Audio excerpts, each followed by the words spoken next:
Here's it, like the lawn care industry, they don't do the one-time mows, and if they do, it's like $200 to $300. Right, Like they price themselves out, so it makes it worth it. So right.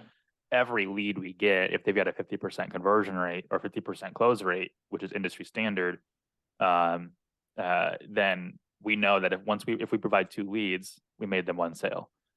And it's a little different if you do Facebook. It's a little different because we've had clients report to us that the close rate on Facebook ads is a lot lower. It's like 20%. But I'm surprised it's that high. I mean, they knew how to sell, I guess. uh, but I lost my train of thought for a second. But it's oh yeah, okay, I know where I'm at. Okay, I do that sometimes. Yeah, for like we know that like that's just going to be reoccurring revenue for the client. Whereas like the bin cleaning business, it's like you've got to layer in an extra factor. So this guy I was talking to the other day, when he was asking me, he just did a mailer campaign, and he goes, "What's a good cost per lead for this mailing campaign?" And I was like, "What's your target cost per acquisition?" And which is a very important number for you to know if you're a business owner, which is how much are you willing to pay for a lead?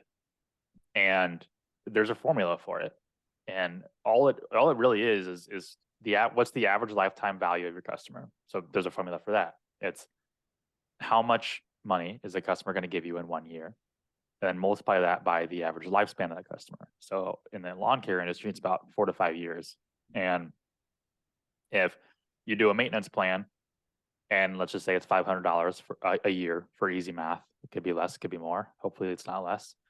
Uh, and they're on for 5 years. That means that customer is going to give you basically $2,500 over the course of their lifetime. So that once that's the lifetime value of that, and this doesn't factor in referrals too. So like if that customer refers other people, like that adds the lifetime value. This is just a very basic number. So then take that and multiply that by your average or by your net profit amount. So how much money is left for profit at the end of the day? And if you follow the profit first mentality, this should be a percentage. Like you should already know this percentage.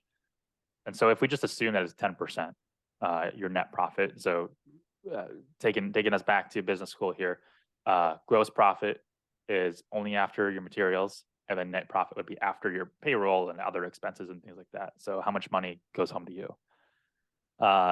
So if we take that and we multiply it by 10%, we're left with $250. That's how much profit that the lifetime of that client will give you.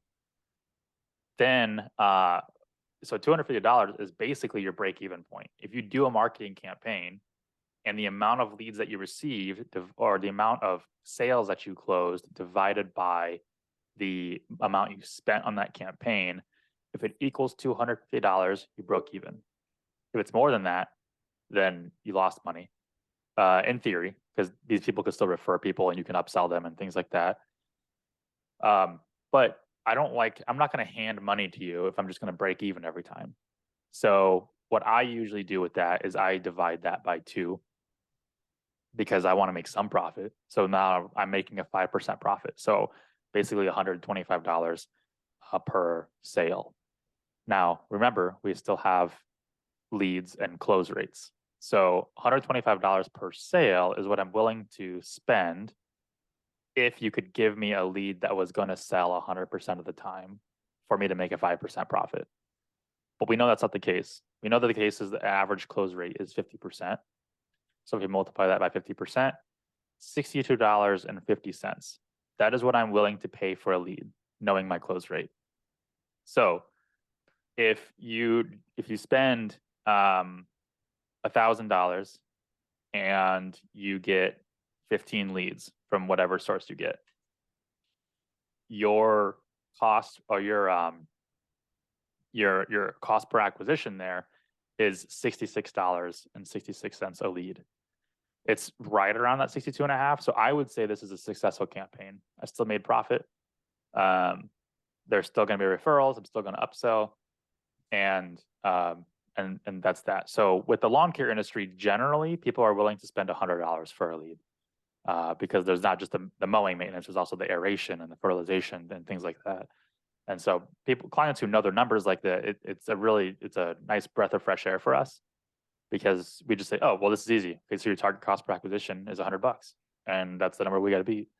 Whereas with the can cleaning business, I don't know why that was so difficult for me. Well, let me pause you right there though. Anybody in the lawn care world, stop, rewind this, and listen to that, and take note of what Jake just shared about the numbers that you need to be aware of and watching. So if you have conversations with a company like Evergrow or whoever it may be, hopefully it is because these guys are awesome.